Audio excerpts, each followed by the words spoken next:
네, 지금부터 제67차 개혁신당 최고위원회 회의를 시작하겠습니다. 먼저 이준석 당대표의 모두 발언이 있겠습니다. 예, 지방선거가 40일 앞으로 다가왔습니다. 이번 지방선거의 중심은 민생이어야 합니다. 전세대란은 명백한 정책 실패입니다. 이재명 정부 내란을 이야기하지만 전세값 올려주기 위해서 서민들의 통장을 쥐어짜게 만들고 돈을 주고도 구할 수가 없도록 전세 물량을 없애버린 것은 민생 내란입니다. 그러면 집을 사면 된다지만 대출은 틀어막고 이재명 대통령이 집값이 떨어진다라고 하면 그것도 양심 없는 건 아닙니까? 전세도 매매도 아니면 월세밖에 더 있습니까? 의식주 중에서 가장 비싸고 실패하면 가장 크게 무너지는 것이 바로 주입니다. 옷값은 한철 견딜 수 있고 밥값은 한 끼 참을 수 있습니다. 그러나 집값은 참을 수도 건너뛸 수도 없습니다. 매일 밤 눕는 자리, 매달 돌아오는 월세, 매년 다가오는 만기. 집은 국민의 삶을 매 순간 짓누릅니다. 이재명 정부 지금 오른쪽 주머니에 26조 원 세금으로 하사금을 찔러 넣으면서 왼쪽 주머니에서 전세 보증금 수천만 원, 많게는 수억 원을 꺼내가고 있습니다. 한 손으로 선심 쓰고 다른 손으로 등골을 빼고 있습니다. 문재인 정부 때 경험해본 악순환 아닙니까? 숫자는 이미 비명을 지르고 있습니다. 서울 아파트 전세가는 61주 연속 올랐습니다. 1년이 52주입니다. 이 정부 들어 전세값이 쉬는 날은 단 한 번도 없었습니다. 평균 전세가는 6억 원을 넘어섰고 서울을 떠나 경기도로 이주한 서민들의 뒷목까지 이 불길은 이미 따라붙었습니다. 집값에 불이 수도권을 집어삼키고 있는데 정부는 불을 끈다면서 기름통을 들고 서 있습니다. 지금의 전세 대란은 하늘에서 떨어진 자연재해가 아닙니다. 이재명 정부 출범 10달, 이 정부가 한 땀 한 땀 독선으로 만들어낸 인재입니다. 대출 문을 닫았습니다. 세금으로 다주택자를 내쫓았습니다. 보증에 숨통을 조였습니다.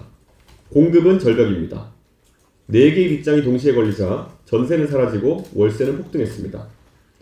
부동산 실패로 무너진 문재인 정부보다 더 깊은 수렁으로 국민을 밀어넣고 있습니다. 이 정부 부동산 방정식의 결과는 폭등한 서민의 월세 청구세입니다. 그리고 여기에 이 정부의 가장 잔인한 모순이 있습니다. 정부는 26조 원 추경으로 돈을 풀어 소비를 살리겠다고 합니다. 아이 학원비에 쓰라고, 외식 한 번 더 하라고, 여행 한 번 더 다녀오라고 국민의 주머니에 돈을 찔러 넣습니다. 그러나 그 돈은 국민의 지갑에 닿기도 전에 폭등한 전세값과 월세값이 먼저 삼킵니다. 집주인 통장으로 직행합니다. 추경으로 부은 물이 정부 자신이 뚫어놓은 구멍으로 그대로 새고 있습니다. 결국 추경은 서민을 돕는 돈이 아니라 주거비 폭등을 버티게 하는 진통제가 됐습니다. 정부가 국민의 입에 달콤한 사탕을 하나를 물려주고 그 사탕을 빨고 있는 동안 지갑에서 전세값을 꺼내가는 것과 다르지 않습니다. 사탕이 단 만큼 뒤에 남는 것은 더 쓴 현실입니다. 이것은 단순한 정책 실패가 아닙니다.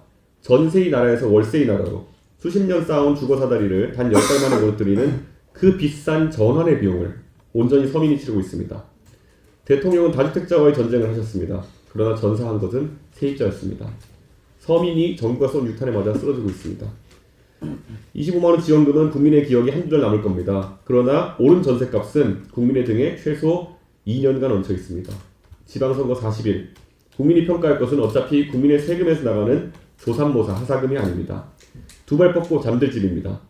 월세 전도사 이재명 대통령은 국민의 세금으로 파란 지붕 기와집에서 즐기고 계시지만 서울, 경기도는 이미 전쟁터입니다.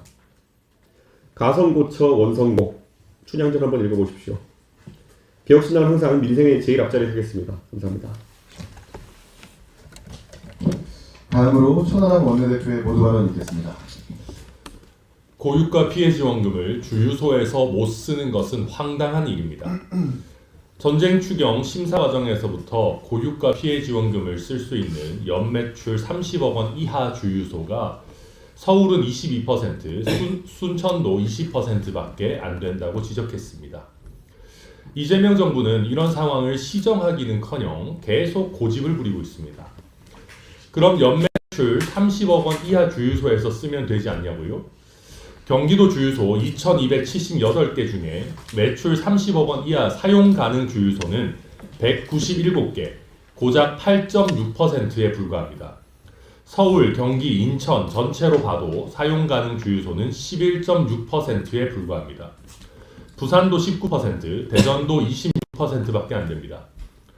전국적으로도 사용 가능한 주유소는 42%밖에 되지 않아 고유가 피해 지원금을 못 쓰는 주유소가 더 많습니다. 이게 말이나 됩니까? 안 그래도 기름값 올라서 힘든 국민들에게 고유가 피해 지원금 되는 주유소 찾아다니라고요? 국민들 주유소 뺑뺑이 돌리는 겁니까? 국민 짜증 유발 지원금입니까?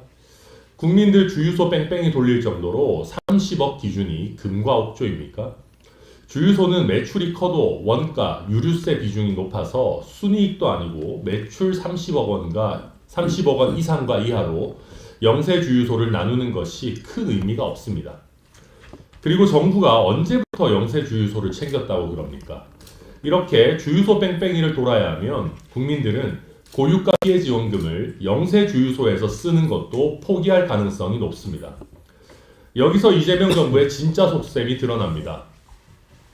정부는 주유소 일괄 사용을 허용할 경우 고유가 피해 지원금이 주유소 사용에 집중되어 지역 골목 상권 전반에 대한 지원이라는 정책 취지를 훼손할 가능성이 있다라고 합니다. 간단히 말해 주유소 말고 골목 상권에서 쓰라는 겁니다. 그럼 왜 고유가 피해 지원금이라고 이름 붙였습니까?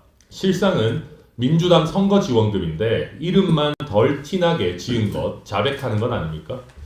선거용으로 돈 뿌린 건데 막상 주유소에서만 쓰면 표에 도움이 덜 될 것 같아서 그렇겠죠. 이재명 정부가 고유가 피해의 직효약인 유류세 한시 면제에 극구 반대한 이유도 여기 있습니다. 이재명 대통령과 민주당은 생생 낼 수 있는 형태로 돈 뿌리는 것에만 혈안입니다. 정치적 이해득실 따지는 것은 적당히 하고 고유가 피해 지원금이면 최소한 모든 주유소에서 쓸 수 있게 바로 잡으십시오.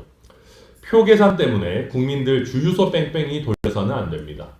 고유가 피해 지원금의 기본 취지를 완전히 훼손시켜서도 안 됩니다. 국민들은 얕은 꼼수 다 꿰뚫어 봅니다.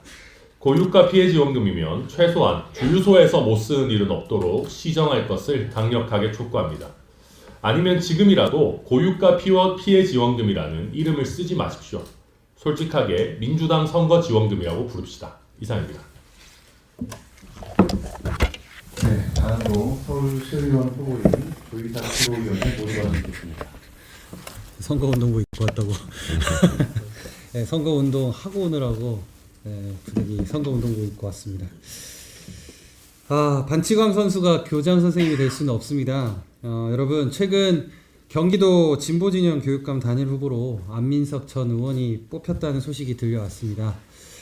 그런데 이 상황을 보면 우리 학생들에게 미안한 마음부터 앞섭니다. 보수 교육감이고 진보 교육감이고 상관없이 교육감은 우리 아이들이 무엇을 배우고 또 어떻게 자랄지를 결정하는, 말하자면 학교와 이 교육계의 가장 높은 어른이죠. 그런데 안 후보는 과거에 남을 때리고 또 나쁜 말을 퍼뜨리고 공적인 업무를 방해해서 나라로부터 여러 번 벌금형이라는 레드카드를 받았던 분입니다. 축구 경기에서 계속 반칙을 해서 퇴장당했던 선수가 갑자기 나타나서 내가 이제부터 또 심판을 보고 규칙을 가르치겠다라고 한다면 어느 누가 그 규칙을 따르겠습니까? 대통령부터 위정자는 모든 국민의 본이 되어야 합니다. 특히 교육감은 학생들의 거울 같은 존재여야 합니다. 거울이 지저분한데 어떻게 아이들에게 얼굴을 깨끗이 닦으라고 말할 수 있겠습니까? 단순히 이길 것 같으니까 뽑자는 어른들의 진영 논리 때문에 교육의 기본인 정직과 도덕이 무너져서는 안 됩니다. 저는 오늘 입고 온 운동복 보시는 대로 서울에서 활동하고 있습니다만 옆 동네 경기도 친구들이 보고 배울 이 어른의 모습이 무너지는 것을 그냥 지켜볼 수만은 없습니다. 안 후보께서는 본인의 과거 기록이 학생들에게 부끄럽지 않은지 스스로 돌아보기 바라면서 저희 개혁신당은 교육만큼은 반칙 없는 깨끗한 운동장이 되도록 끝까지 목소리 내도록 하겠습니다. 이상입니다. 다음은 서울특별시장 후보인 김정철 최고위원의 모두가 듣겠습니다. 안녕하십니까, 김정철입니다. 장기 보유 특별 공제 폐지, 저는 분명히 반대합니다. 이재명 대통령과 민주당 정원호 후보에게 직접 묻겠습니다. 이 정책이 투기꾼을 잡습니까? 아니면 평범한 국민을 잡습니까? 장기 보유 특별 공제는 부자 특혜가 아닙니다. 30년 한 집에서 산 부모님, 노후 자금 마련하려는 은퇴 세대, 작은 집으로 이사 가려는 1주택 실수요자, 이 사람들을 지키는 최소한의 상식입니다. 집값이 올랐다고 그게 전부 진짜 소득입니까? 아닙니다. 그 안에는 인플레이션이 있고 화폐 가치 하락이 있습니다. 그 착시까지 소득으로 보고 세금을 매기는 것, 이건 공정과세가 아닙니다. 착시과세입니다. 진짜 투기꾼은 짧게 사고팔고 법인을 세우고 빠져나갈 구멍을 찾습니다. 장기 보유 특별공제 폐지로 가장 크게 타격을 받는 건 투기꾼이 아닙니다. 성실하게 살며 오래 버틴 국민입니다. 최소한 이재명 대통령의 장특공 축소 의지는 확실한 이상 이재명 정부의 서울시장이 슬로건인 정원호 후보도 서울시장에 나서는 사람으로서 이 질문에 명확히 대답해야 합니다. 세금이 무거워지면 매물이 잠기고 시장은 안정되는 게 아니라 얼어붙습니다. 또 그 피해는 누가 집니까? 투기를 잡고 싶다면 단기 매매를 잡고 다주택 투기를 겨냥하고 법인 악용을 막으십시오. 장기 보유 특별공제 폐지는 정밀한 칼이 아닙니다. 둔탁한 망치입니다. 그리고 그 둔탁한 망치는 투기꾼이 아닌 애꿎은 성실하게 살아온 국민을 때립니다. 불로소득과 삶의 흔적을 구분하십시오. 명목 차익과 실질 차익을 구분하십시오. 투기와 실수요를 구분하십시오. 성실하게 살아온 사람에게 세금 폭탄을 안기는 것, 그것은 투기 척결이 아닙니다. 성실함에 대한 처벌입니다. 그 삶의 흔적에 징벌적 세금을 매기는 것, 개혁신당과 저 김정철은 동의할 수 없습니다. 감사합니다.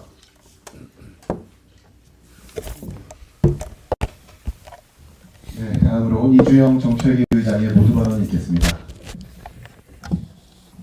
이주영입니다. 반찬도 간식도 술마저 다 있는데 정작 쌀과 물이 없습니다. 제대로 돌아가는 살림입니까? 영양제도 다이어트 보조제도 넘쳐나는데 경련을 멈추게 하거나 호흡을 보조하는 약과 기구가 없습니다. 제대로 돌아가는 나라입니까? 건강보험 직장가입자 1,000만 명 이상이 이달 건강보험료를 평균 22만 원가량 추가로 납부하게 됩니다.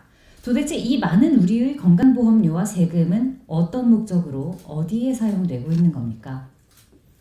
응급실에서 경련이 멈추지 않는 아이들에게 가장 많이 처방하는 아티반이라는 약이 있습니다. 이 약은 정신건강의학과 환자들의 조절되지 않는 행동장애나 신경과 환자들의 안정에도 필수적으로 사용됩니다. 매우 효과적이고 안전한 약인데 만일 그 약이 없으면 뇌를 강제로 멈추는 2차 약제를 쓰고 인공호흡기 걸 준비도 해야 합니다. 약동학적으로 대체가 어려운 약이기 때문에 정부도 퇴장 방지 약물로 지정해 두었습니다. 그런데 1년 전부터 품절이 예고되었습니다. 2mg 기준 782원. 껌 한 통, 커피 한 잔보다 더 저렴한 가격으로는 생산을 더 이상 유지할 수 없기 때문입니다. 그리고 오는 7월이면 정말로 생산이 중단됩니다. 이 문제는 한두 번 반복된 게 아닙니다. 이미 오래전부터 인조혈관의 가격을 터무니없이 책정해 한국에서 철수했던 고어텍스 사건을 비롯해 결과적으로 무려 40%나 인상했다고 밝히고 있음에도 불구하고 아직도 여전히 한 병에 273원에 공급되고 있는 산모들의 필수약품 옥시토신 품절 사태가 있었습니다. 이제는 심지어 전국 병원에 아이들의 인공호흡기용 튜브도 품귀를 빚고 있다고 합니다. 아이들은 체격과 체중, 발달 상태에 따라 여러 크기의 호흡기 튜브가 준비되어 있어야 하는데 그걸 종류별로 생산하고 유통시킬 수 없는 수준의 가격 정책이 지속되고 있기 때문입니다. 정부의 해명은 아마 비슷할 겁니다. 대책을 마련 중이다. 아닐 겁니다. 몇 달간의 충분한 물량이 확보되어 있다. 그런데 왜 현장에서는 다른 아이가 썼던 튜브를 소독해서 써야 할 판이라는 비명이 나옵니까? 또 그럴 겁니다. 전체 물량은 충분하지만 분배의 문제다. 필수 물품을 전국으로 수소문해서 개별 단위로 확보를 해야 하는 수준이면 그게 분배의 문제입니까? 물량의 문제입니까? 중동전쟁의 여파다. 거짓말입니다. 아티반 품절 얘기는 1년 전부터 그리고 다른 약물들도 약물별로 이미 수년에 걸쳐 우리 모두 원인이 뭔지 알고 있는 사안입니다.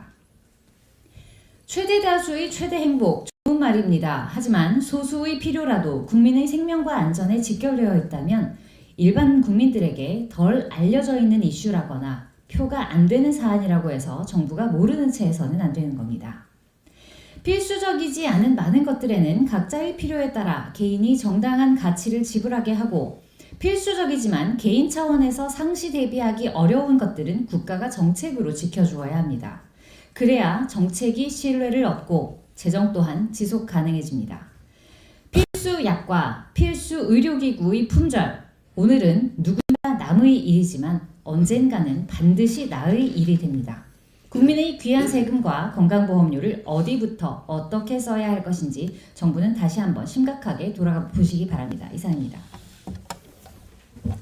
다음으로 김성열 최고위원의 모두 발언을 듣습니다.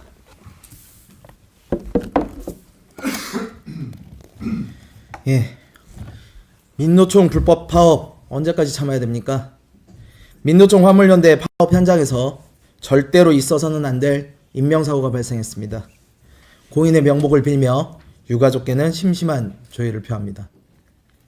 그러나 이 안타까운 사고의 책임은 분명히 민노총에 있습니다. 애초부터 이들의 요구사항은 노란 봉투법조차도 보장하지 않는 위법한 요구사항입니다. 화물연대는 법적 노조도 아닙니다. 운전자들은 특수고용 노동자, 쉽게 말해 프리랜서입니다. 세상 어느 기업이 자신의 기도 듣지 않는 프리랜서들을 위한 복지까지 챙겨야 됩니까? 또한 이는 오히려 따박따박 제 시간에 출근해서 일하는 일반 근로자에 대한 역차별일 뿐입니다. 의무는 안 하면서 권리만 찾겠다는 심보에 동의할 사람은 없습니다. 더 큰 문제는 민노총 불법 파업으로 인해 정작 치명적 피해를 보는 것은 더 약한 이들이라는 것입니다.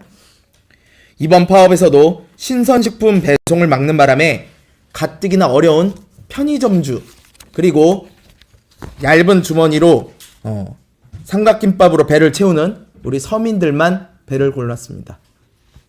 파업에 동의하지 않는 비노조원에게 달려들어 집단 폭행을 하는 것이 민노총이 말하는 노동권을 지키는 방법입니까? 자신의 권리를 얻겠다고 더 약한 이에게 피해를 강요하는 것은 조직폭력배나 다름없습니다. 일각에서는 경찰이 문제다라고 합니다. 맞습니다.